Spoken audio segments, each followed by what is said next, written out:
Salut, désolé de déranger. Je voulais parler d'un sujet aujourd'hui qui est plutôt difficile. Et à l'avance, je m'excuse si y a des bruits environnants. J'ai laissé la fenêtre ouverte.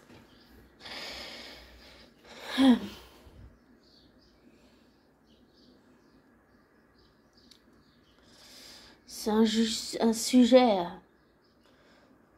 assez compliqué, assez pas seulement délicat, mais compliqué, complexe, et plus compliqué que les gens le croient. C'est une image, si on peut dire galvaudée, c'est une image négative, c'est un reportage que je viens de voir et je sais pas pourquoi.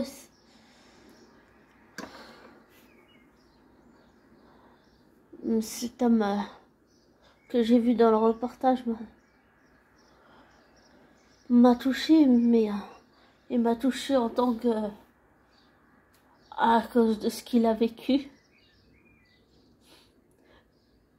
Pour un père, pour un parent, c'est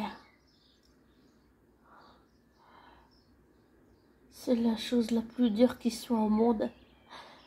Perdre un enfant.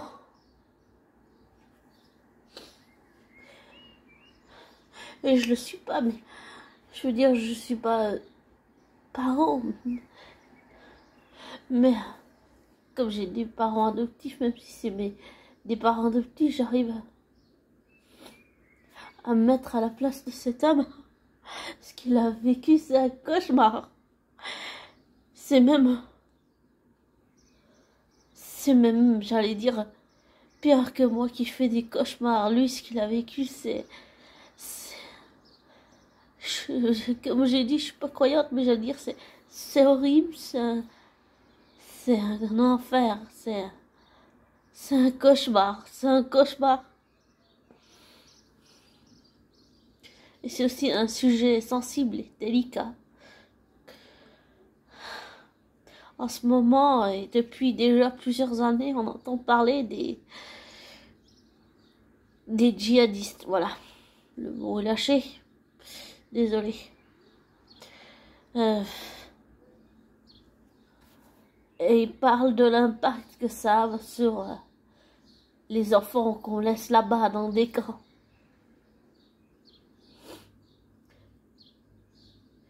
Et on va dire, je sais pas, pour moi c'est pas, ça me légitime pas, mais du tout, on est d'accord, mais c'est juste que le fait que, déjà que ce soit un père qui perd sa fille, puis ensuite, qui ne savait même pas si ses 7 petits-enfants étaient vivants, c'est atroce comme sentiment. C'est atroce. Il n'y a rien de pire pour un parent de perdre un enfant et de ne même pas savoir si ses petits-enfants sont en vie.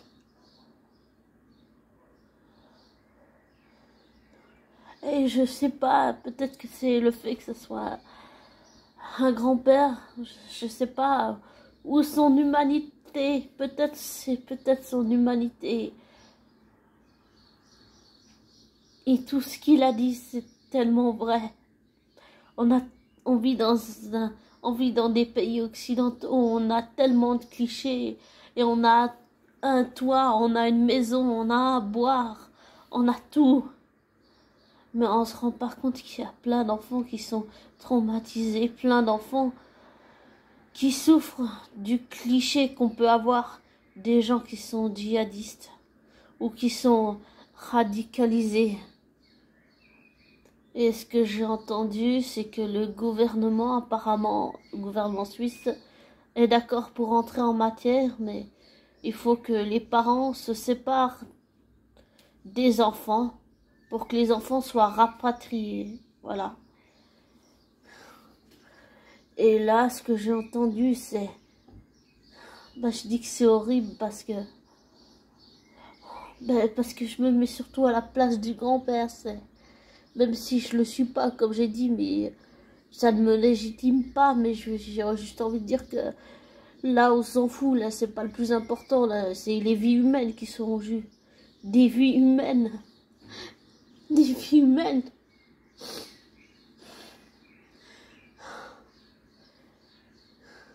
Je sais pas, je pense que c'est son humanité, je sais pas. Quand il y a un sujet ou quelqu'un qui me passionne, j'arrive pas à retenir.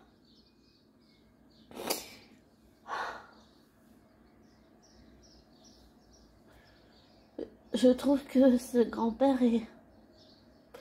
Je le connais pas, mais je trouve... C'est horrible ce qu'il a vécu. Et comme j'ai dit, ça me légitime pas, mais le fait d'avoir des parents, même si c'est des parents adoptifs, ça me permet de comprendre un peu et de me mettre à sa place, oui. Et ça fait super mal.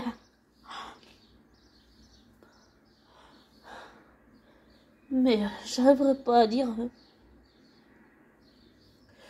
pourquoi il me touche, mais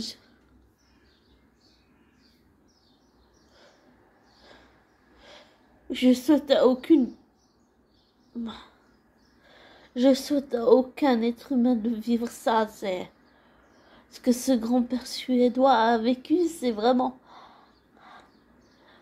Psychologiquement, mentalement, émotionnellement, c'est très dur. C'est vraiment très dur, ça. C'est vraiment très dur. Désolée, j'arrive pas à me retenir, c'est...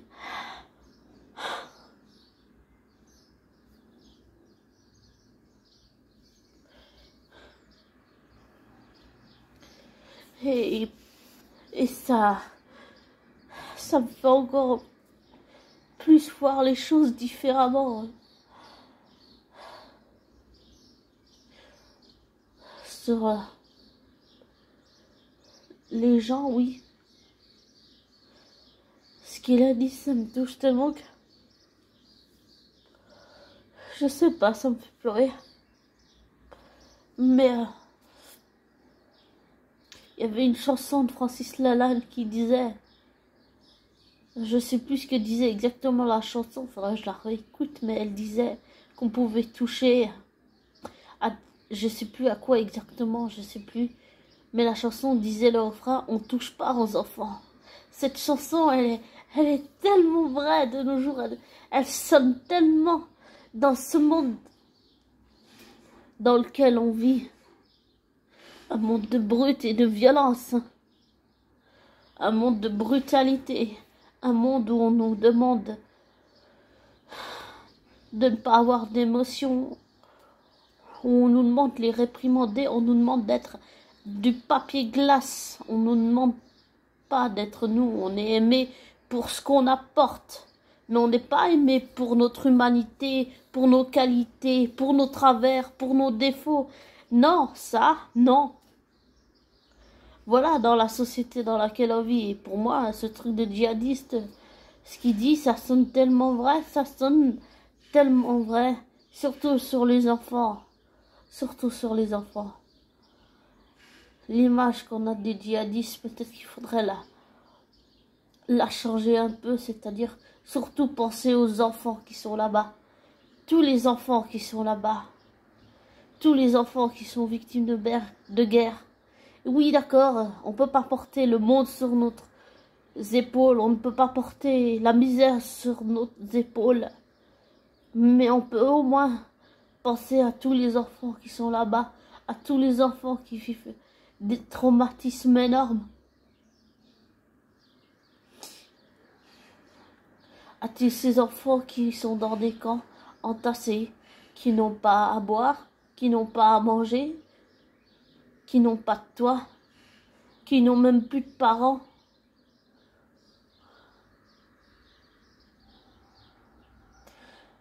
C'est à ça que, en entendant ce Chilien d'origine suédoise. C'est à ça que ça me fait penser. Et je pense qu'il a vraiment raison quand il dit d'une certaine façon que on devrait changer vraiment l'image qu'on a des enfants de djihadistes et ne pas les voir comme leurs parents, c'est-à-dire c'est pas parce que le parent a fait ça que l'enfant va le faire s'il y a une chance de le sauver. Et ça c'est... Enfin, je sais pas comment on peut faire ça à un enfant. Et en plus, ce sont des enfants qui sont nés dans ça, qui ont vu des choses, des traumatismes énormes.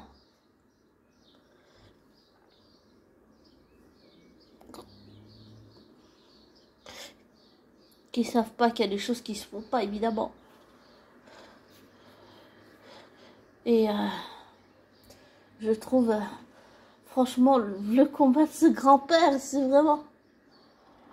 C'est extraordinaire. C'est peut-être simple, mais c'est tellement d'une force, d'une humanité. Ça vous frappe en plein cœur. C'est à vous en faire pleurer. Enfin, je sais pas pour vous, mais on va dire que pour moi, voilà.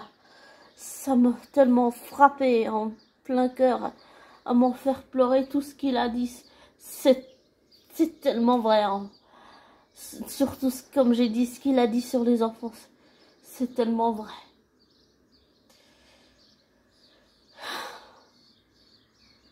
Et il s'appelle, je sais plus son nom exactement, mais je crois que c'est Patrizio Galvez, quelque chose comme ça. Ouais, désolé, je fais les rouler les airs, je peux pas m'en empêcher, désolé. Patrizio Galvez. Patricio Galvez. Et je trouve le témoignage et tout ce qu'il a dit, et c'est tellement d'une humanité énorme ce qu'il dit. Et c'est vrai que on devrait penser à ça aussi. Et il dit que les gens, quand ils viennent vers lui, les gens ne ressentent pas de haine et que il reçoit beaucoup d'amour des gens. C'est ce qu'il a dit, oui, c'est ce qu'il a dit. Et c'est vrai, je me répète, mais son message qu'il dit, c'est vrai.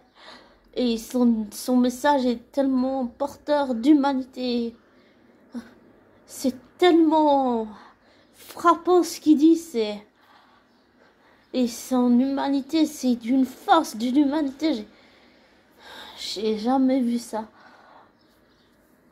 J'ai jamais vu ça. Et désolé, j'allais dire, mais ça me fait penser... mes parents adoptifs, ils ont eu des pères aussi. Des pères qui sont mes grands-pères que j'ai jamais connus. Et je sais pas pourquoi ça me fait penser à ça.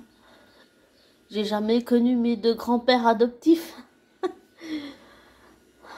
Je sais pas pourquoi ça me fait penser à ça, mais voilà. Mais pardon, j'ai juste boire un coup. C'est que de l'eau.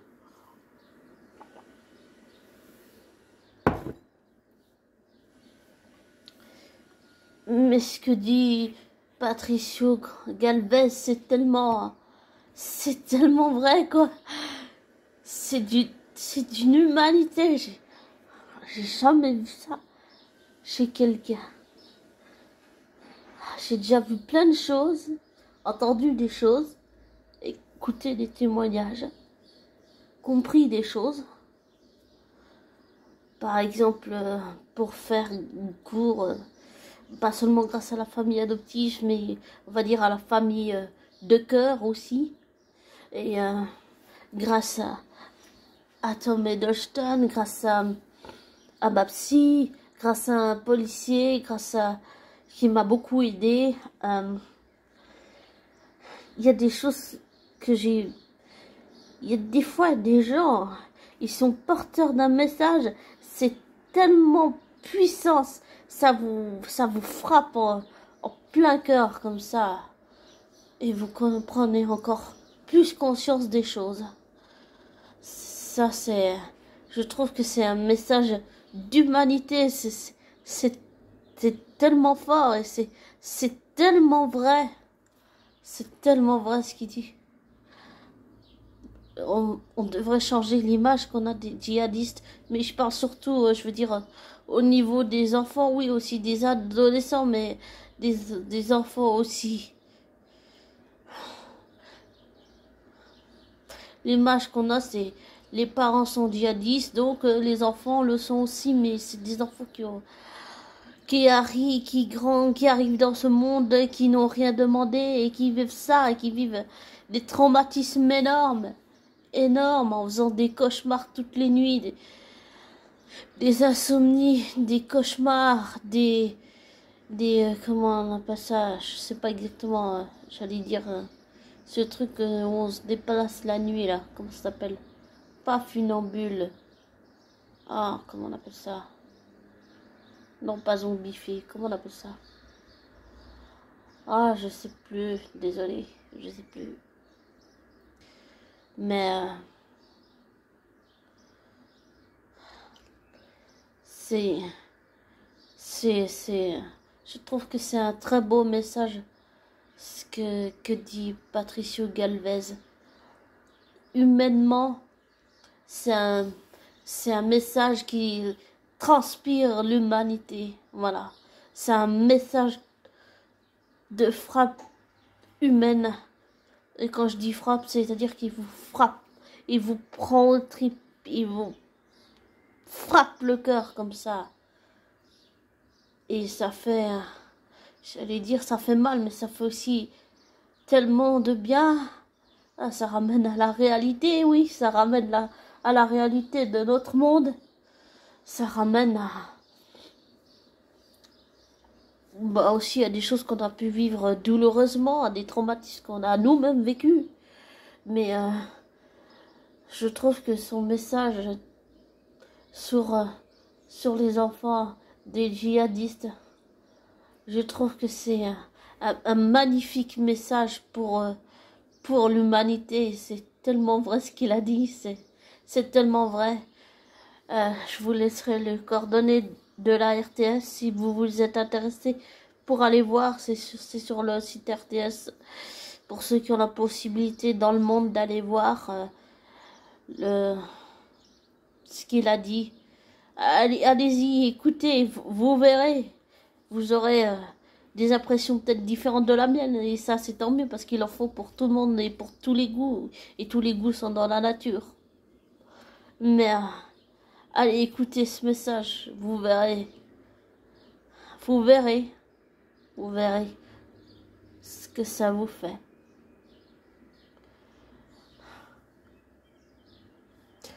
Mais je sais pas, parfois, comme j'ai dit avant, il y a des gens qui... Et ça vous prend au triple, ça vous frappe en plein cœur. Et oui, ça ramène certainement à la réalité, mais qu'est-ce que ça fait du bien d'avoir un message plein d'humanité comme ça. On en a tellement besoin dans ce monde où on vit. Avec tout ce qui se passe en ce moment. Avec toutes ces guerres, et puis l'Ukraine, et puis ci, et puis ça, puis encore, puis encore, puis encore. Puis encore le procès de Johnny Depp et Amber, et puis ce qu'elle lui a fait elle. Et puis ce qui se passe en Ukraine avec Poutine, et puis ce qui se passe là-bas dans tous ces pays où il y a des enfants qui grandissent traumatisés par la guerre. Et je trouve que son message est très important. L'humanité, c'est ça qui nous rend vivants. Et on peut pas laisser la société nous dire d'éteindre notre humanité. On en a besoin de notre humanité pour faire passer des messages comme Patricio Galvez. Il l'a fait. Et je pense que ça a dû être tellement douloureux et un combat très dur psychologiquement, émotionnellement, mentalement, physiquement et sentimentalement, j'allais dire aussi, et affectivement. Tout se bouleverse, tout se bouscule à l'intérieur quand tu vis ça. C'est, j'allais dire, c'est comme dans un film, mais c'est dans la vraie vie, quoi. C'est bouleversant. Ah, c'est bouleversant, c'est,